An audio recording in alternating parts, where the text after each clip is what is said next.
So this is April 2nd, Sunday, and we are in BBA section A class, and we are starting with the revision of what we did last class. What's your name? Monica will explain what we did. Go ahead, Monica. Go on. World of being, meaning universal, internal, ultimate reality, etc. can only know through reasoning and wisdom.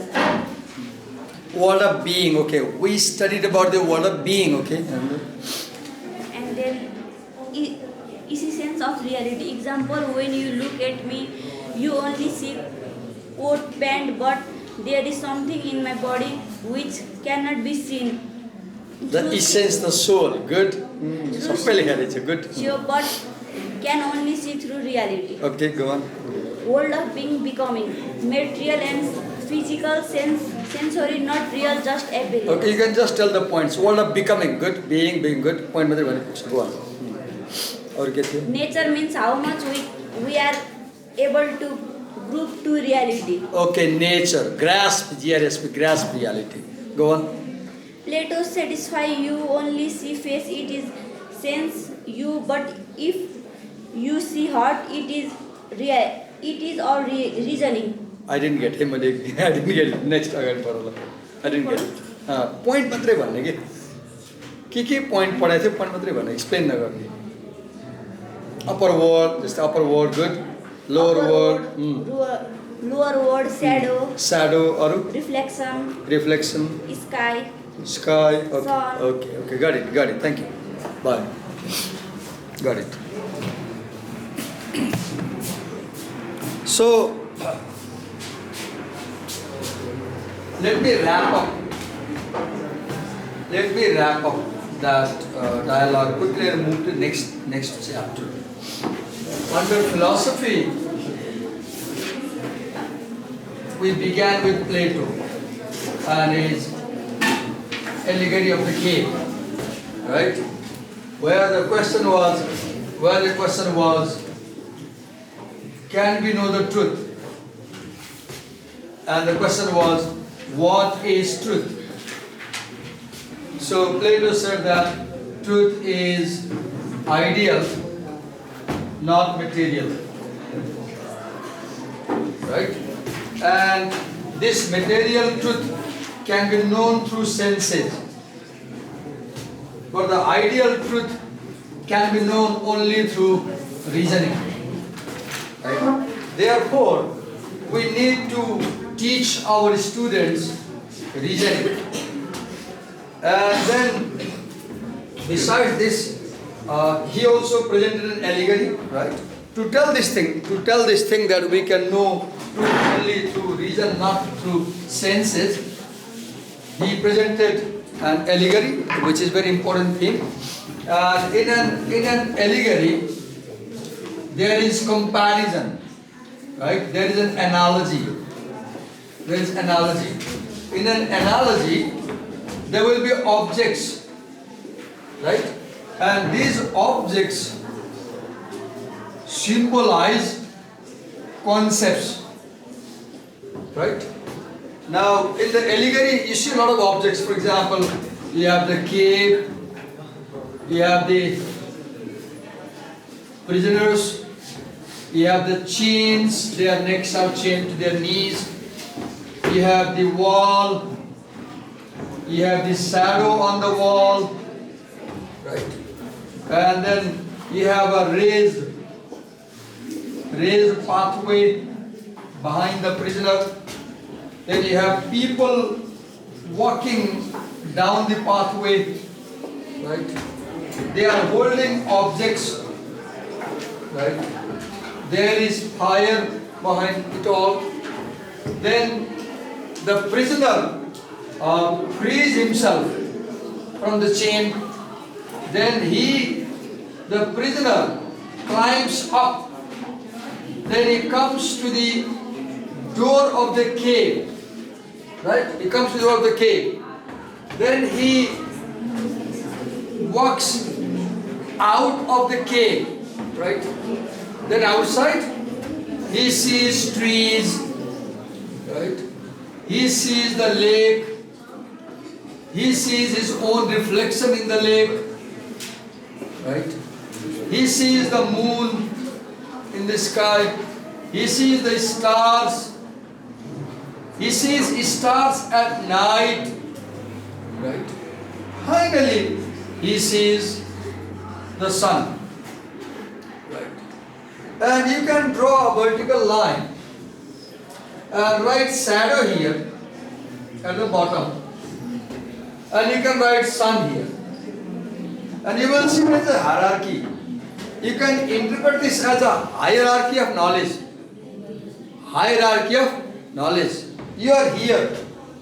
The shadows, in terms of knowledge making, they stand for opinion. They stand for opinion. They stand for falsity. Right? Whereas the sun stands for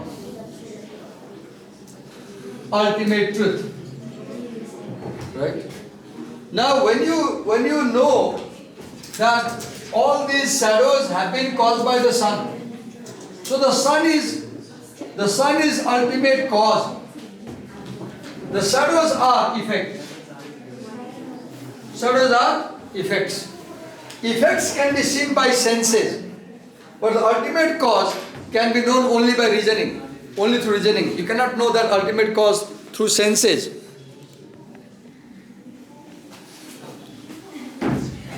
Now, Plato said that we should teach it to youth, young people, such philosophy. Why? Why? Because once you believe that this material world is shadow, falsity, illusion, and the truth is the ideal world, then what will happen? You will not have any desire for material possessions. Once you have no desire for material prosperity, you will become honest. If you have political power, you won't misuse your power to gain money and prosperity and hoard it as our leaders are doing today. When you become such a person who doesn't believe in material prosperity and who is honest, then such a person should be chosen to rule the country as a king or as a politician. Now this politician who is a philosopher politician, if a philosopher politician rules the country, then the country will have goodness and justice. And if a country is ruled with goodness and justice, there will be peace. There will be peace in such a country, and such a country will develop into an ideal society. That's all. Briefly, quickly.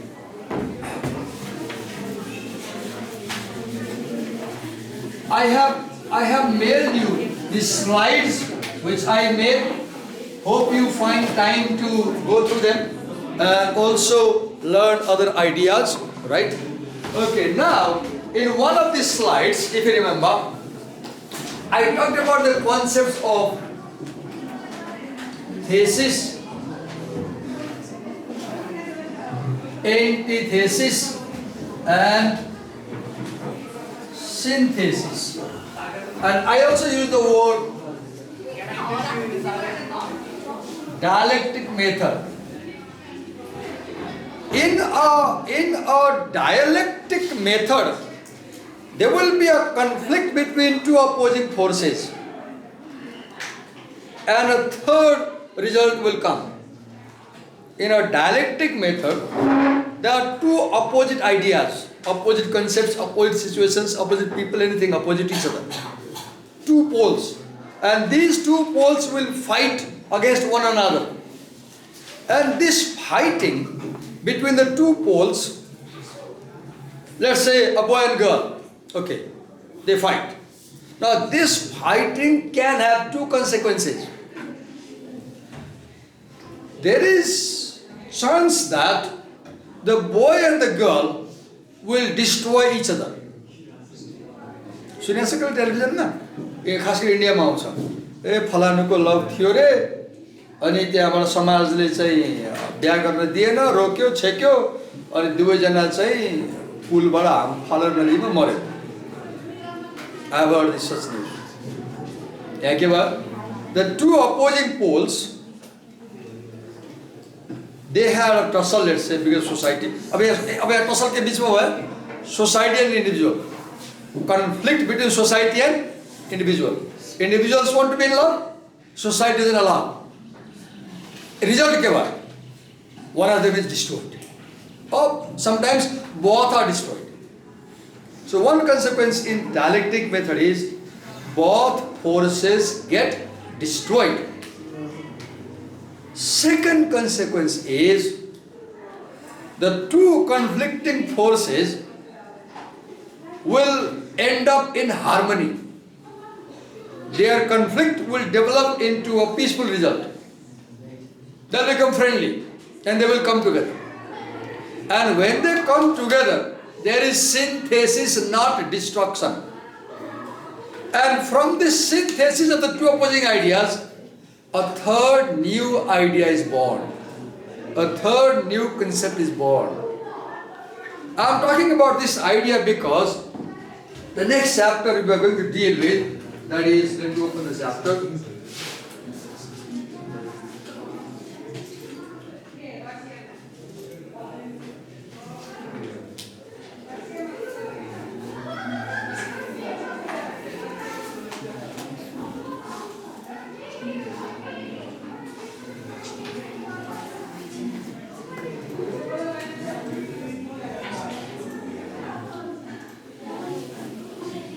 Okay, let me close the door.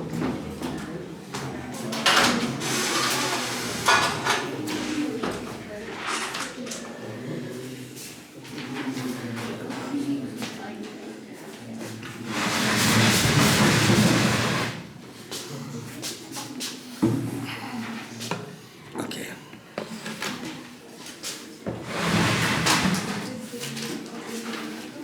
So the next chapter, the second essay on philosophy. Again, we are in philosophy. So, Plato believed that reality is ideal. Right? Reality is ideal. And Plato said that reality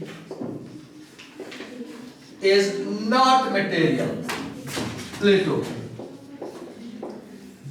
For Plato, reality is not material, it is ideal. Now we have Marx. Look how we have thesis, antithesis, synthesis. Now Marx says reality is material. It is not ideal. So do you see, regarding the question what is reality, Plato and Karl Marx, we can argue, stand at opposite pole. For Plato, this world is not real. For Karl Marx, this world is real. So, look here. The issue is reality. The two opposing ideas are ideal or material. Plato goes with this idea that it is ideal. Marx goes with the idea that it is material. Now we have a question. What is the truth then? What shall we believe? Now, when you have this debate between idealism and materialism, you have a third idea that is born from this conflict between two ideas. And this way of knowing things is called as the dialectic method, where you have two opposing ideas. Now, this idea of thesis, antithesis and synthesis, you will see applied in Karl Marx's text. The text we have by Karl Marx in our course, let me open the page where we have, just a minute.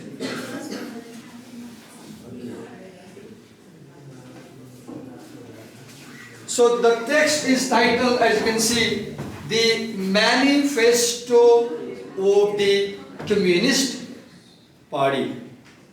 Right? I guess I have mailed this text. Have I mailed it, this PDF file? It has 68 pages. You don't need to read all, no. But in the beginning of this PDF file, there is given the context of writing this manifesto. You can read one of the prefaces. You will see when it was written, where it was written, and why it was written. What is a manifesto? What is a manifesto? A manifesto is a declaration of ideas that guide you. What is a manifesto? A manifesto is a declaration. What is a manifesto? What do you call it in Nepali? Manifesto is in Nepali. Ghoshana Patra. You call this as Ghoshana Patra. So manifesto is a public declaration of ideas. Manifesto is a public declaration of your ideas in writing or in speech. What does the word communist mean? The word communist comes from the word commune. Communist is adjective. Commune is noun. Commune is a lifestyle where you live in group and where you work for the whole group. The whole group works, and whatever you earn from work you divide to members of the group.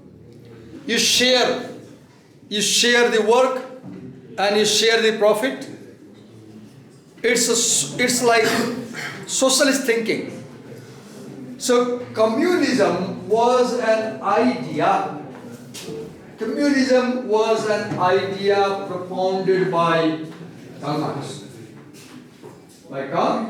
Marx. And based on this idea of communism, there was political movement in Europe in the middle of the 20th century.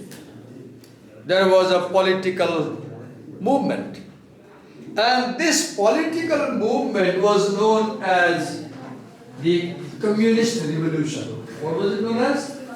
The Communist Revolution. And this communism, look, this was thesis, let's say thesis. So what was it fighting against? It was fighting against capitalism. That was antithesis. Right? So the thesis, the two ideas, the idea of communism and the idea of capitalism. You know, this whole universe, it is argued, that is based on dualism. Based on dualism. Look in this class. Students versus the teacher. And you will see that there is always conflict between students and the teacher. The teachers want to control and you want to become free. Look in this class.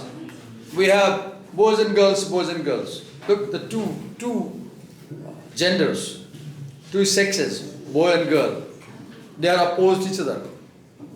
Day and night, good and bad, up and down. Everything has its opposite term. Every idea has its opposite idea. This is called binary opposition. What do we call it? Binary opposition. Here also we have this opposition, communism versus capitalism. Okay. In your course packet you have there with you, it may not, let me just zoom in.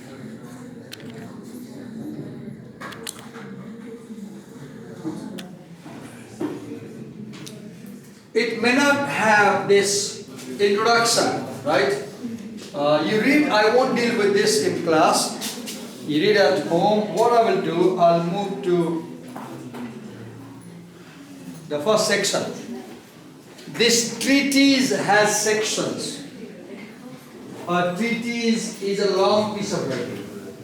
A treatise is a long piece of writing on a serious topic written in the serious style. A treatise is a piece of writing which is serious and which is on a serious topic. So let's talk about this first chapter, first section I think. Bourgeois. B-O-U-R-G-E-O-I-S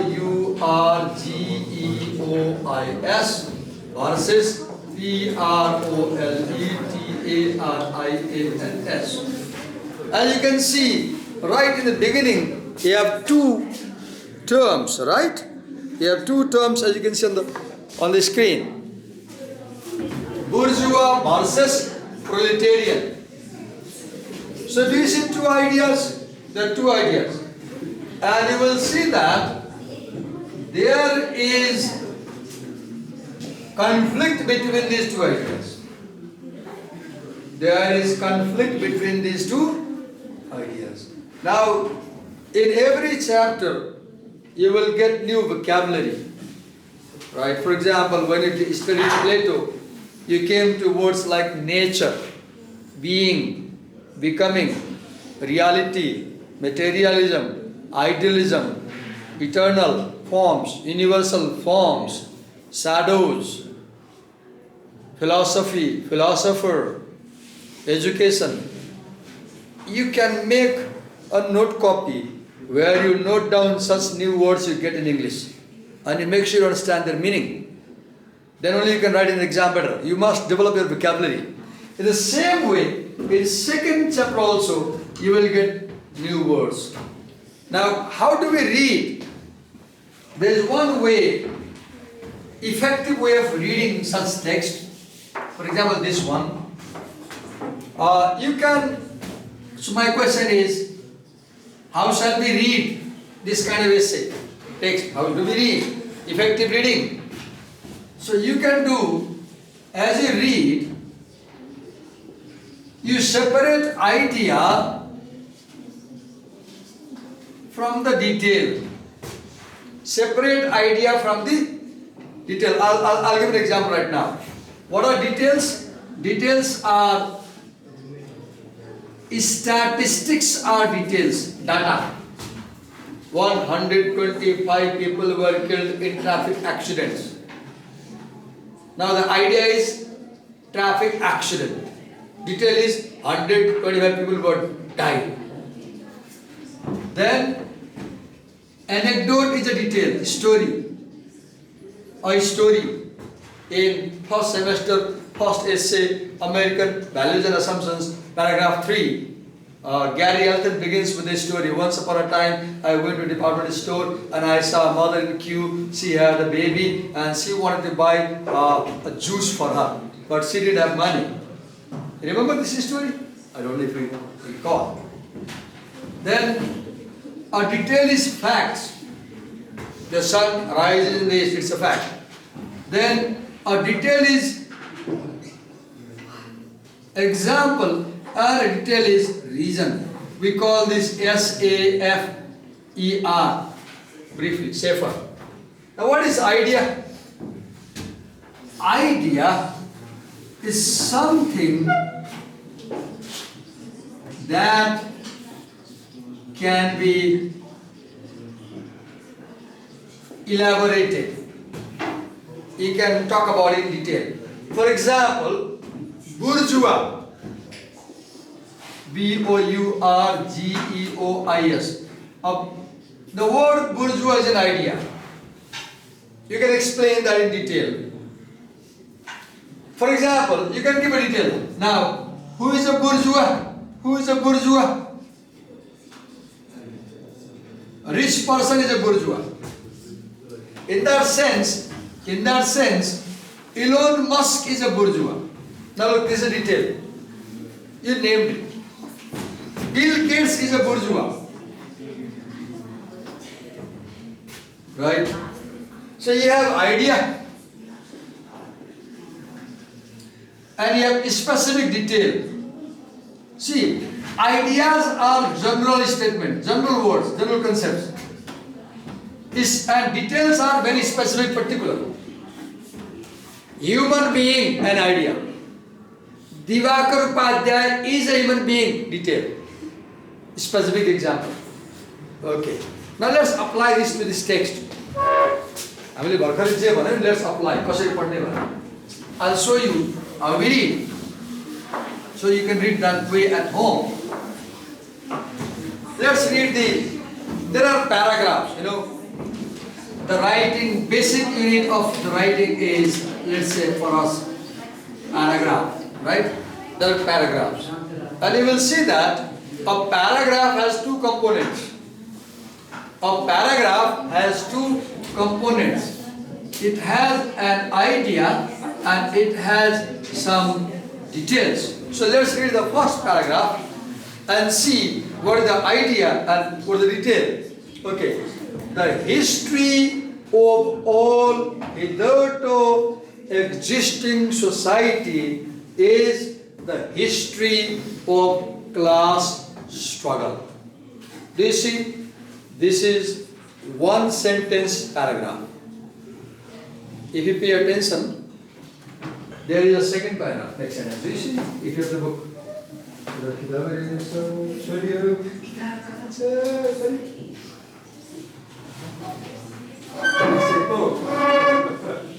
You shouldn't be psycho. You should not be psycho.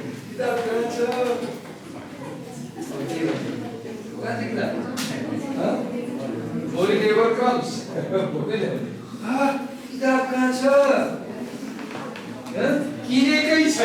Oh God, what's the name? Look, camera April 2, 2023, Sunday. Oh, you did mobile, sons are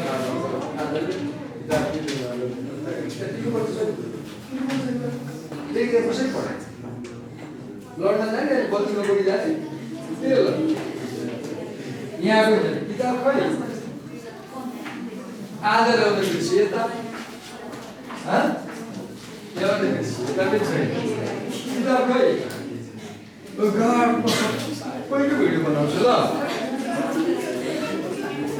मलाई दङ्ग परे के अब यहाँ हेर्नुस् न यहाँ book छैन यहाँ छ बुक यहाँ पनि बुक छैन म तिमीलाई खिचिरहेको छैन है मैले आम नट फिल्मिङ यु है यहाँ पनि बुक छैन यहाँ पनि बुक छैन यहाँ पनि बुक छैन यहाँ पनि बुक छैन यहाँ पनि बुक छैन यहाँ पनि बुक छैन यहाँ पनि छैन यहाँ पनि छैन यता Oh God, no book. यहाँ पनि book छैन यहाँ पनि book छैन Sorry, hey, I might sound harsh. Sorry. यहाँ पनि book छैन But I want to document this fact. We have a book here. Good. We have a book here. Sharing. They're sharing. We have a book there. We have a book. Another book. So, here. We don't have the book. No book. Oh, no. No book. Oh God. Oh, no book. No book here also, right? Oh God. No book. That's not a good thing. That's not a good thing. No. You should manage book. Hey, kitab hunu paryo ni हेर जाने किताब हुनु पर्छ किताब ल्याएर मैले के पढ्छु अब यहाँ तपाईले यहाँ हेर अहिले त डिस्प्ले भइरहेछ हेर्न सक्छौ कि किताब हुनु पर्यो नि त्यो रिस आयो मसँग है मैले कस्तो क्यामेराले खिच्दिएँ नि तर कसैको फेस खिचेको छैन मैले चाहिँ एउटा रिसर्चको लागि डकुमेन्ट गर्नु क्लासमा के पढाउँछ उसले गर्नु धेरै यस्तो बुझ्यो हुँदैन कि अनि मैले बुझ्न सकिनँ कि के यस्तो हुन्छ म जान्न खोजेको हामीले त करिब करिब 6 क्लास गरिसक्यौँ होइन अनि 6वटा क्लास गरिसक्दा र 8-10 दिन बितिसक्दा पनि विद्यार्थीले बुक म्यानेज किन गर्दैन okay let me continue. I feel sad. So I said, if you see, the section opens with one sentence: the history of all hitherto existing society is the history of class struggle. So now, ask a question. What is the topic of this treatise? What is Marx talking about? He is talking about society. Karl Marx is talking about society. What aspect of society? So, he is talking about history of society. Karl Marx is talking about the history of society. Now, what does he say? What does he say? He says that the history of society is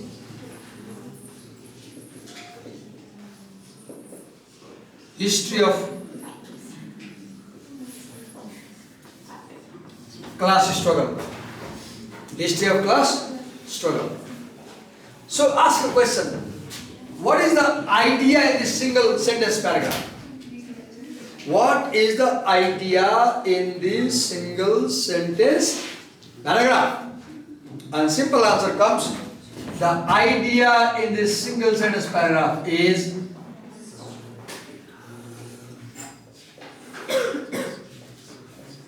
class struggle.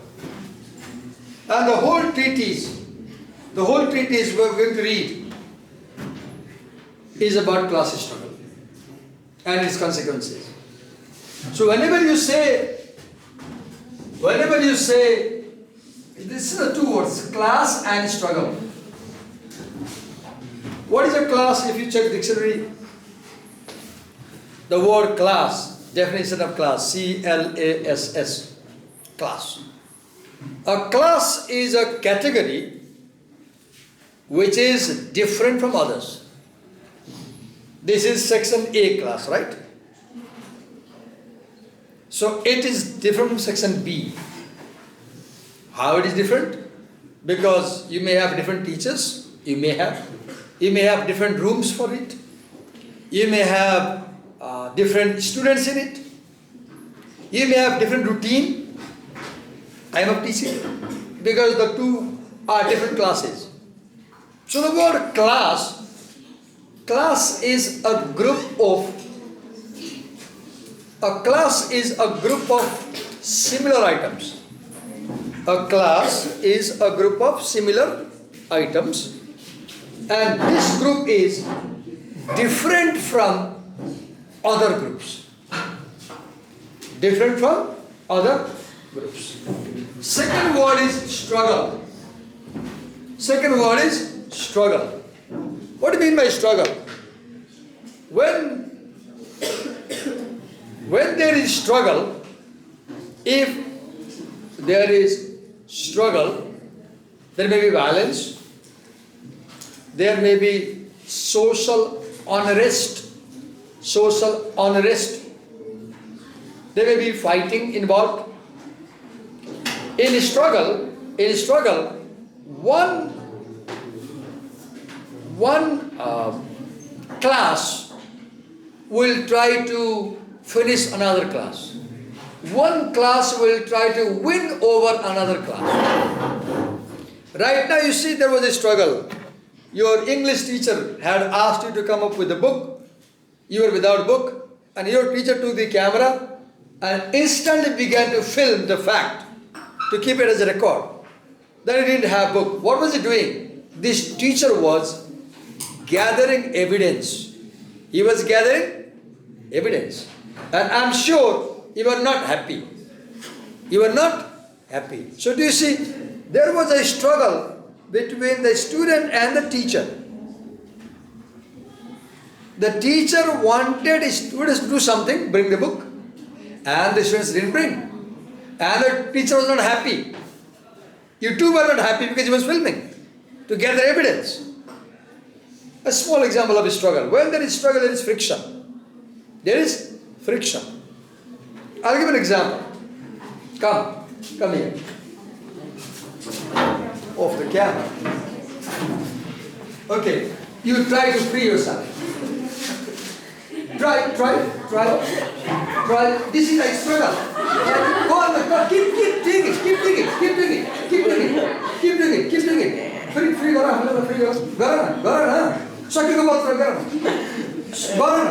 Go. This is an example of physical. Right? You see, when there is struggle, there are two opposing things. Now, when Karl Marx says that society, the history of society is the history of class struggle. Now you ask a question. What are these two classes that are struggling? What are these two classes that are struggling? And the title gives the answer. One of the classes is bourgeois and the other class is proletarian. At home, you do a Bing search in Microsoft Edge and just ask define bourgeois in one paragraph, note down. Then do a Bing search, define proletarians or proletariat in one paragraph, note down. I will explain them in detail right now in class. Okay. So I told you how to read. And I said look for idea. So the idea is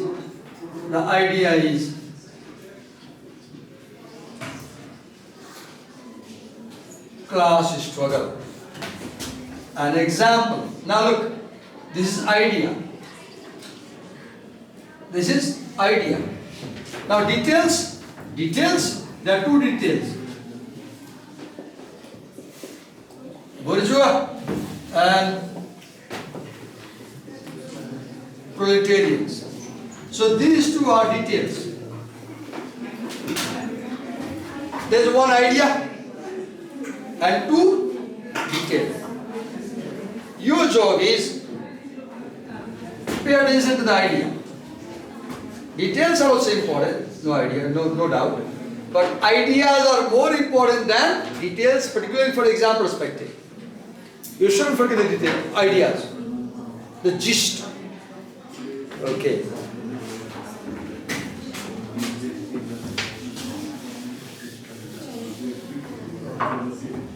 Let's read the second paragraph. Look, so the first paragraph, he said that society has class struggle. Society has class struggle.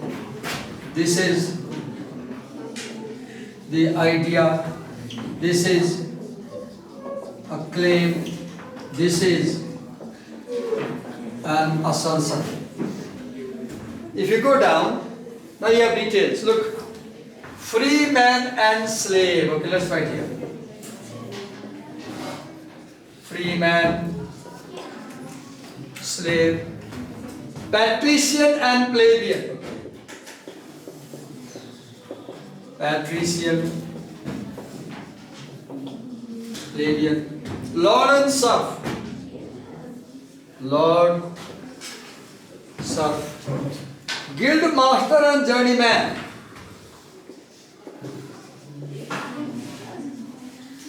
Guild master, journeyman, oppressor and oppressed. Oppressor, oppressed.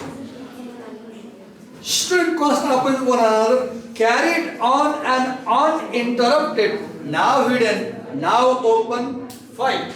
And what are they doing? These two forces, they are fighting. A fight that is time ended either in a revolutionary reconstruction of society at large. Now this fight has two consequences.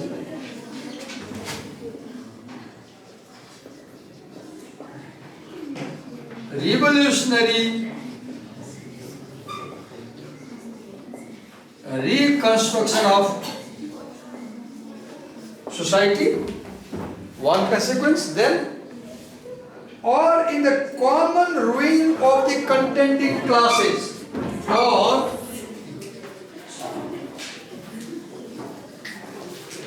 common ruin of the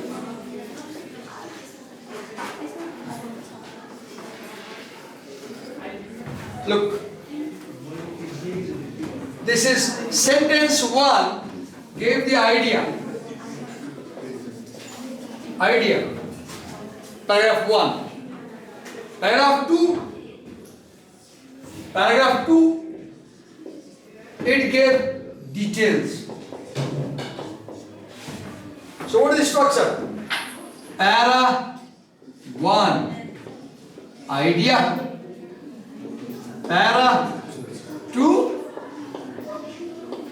details. Now you will see that this side stands for bourgeois and this side stands for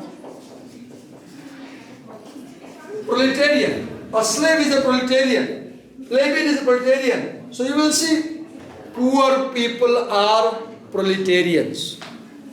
Proletarian is one who has no land, who has no capital, who has no organization. In a sense, proletarian is one who has no means of production. Proletarian is one who has no private property. Who is a proletarian? One who possesses no private property. Who is a bourgeois? Who has all the property with him.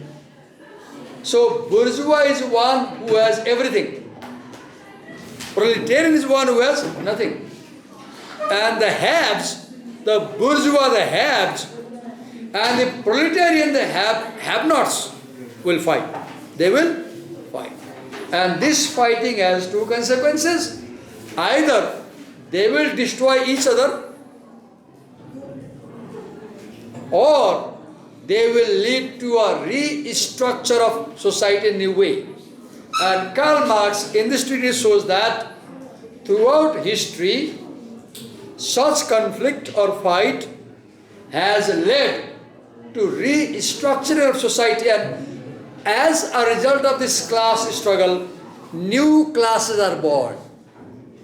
New classes are born. And particularly, Karl Marx records historical development of society, and he focuses on the development of capitalism. What?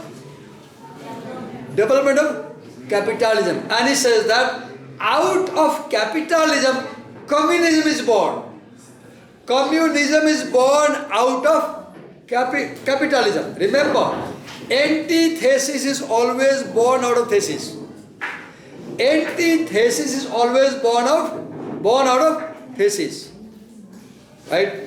When forces fight, gradually capitalism develops, and from capitalism again its opposite, communism, is born. And today capitalism and communism are fighting with each other. And he says that, Karl Marx says that communism will defeat capitalism. Though this didn't happen around the world. What Karl Marx said did not happen, has not happened yet. At home, find your book or download this document or wait for my mail if I send, I'm not sure, but buy the book and read tomorrow we'll discuss it further. Thank you.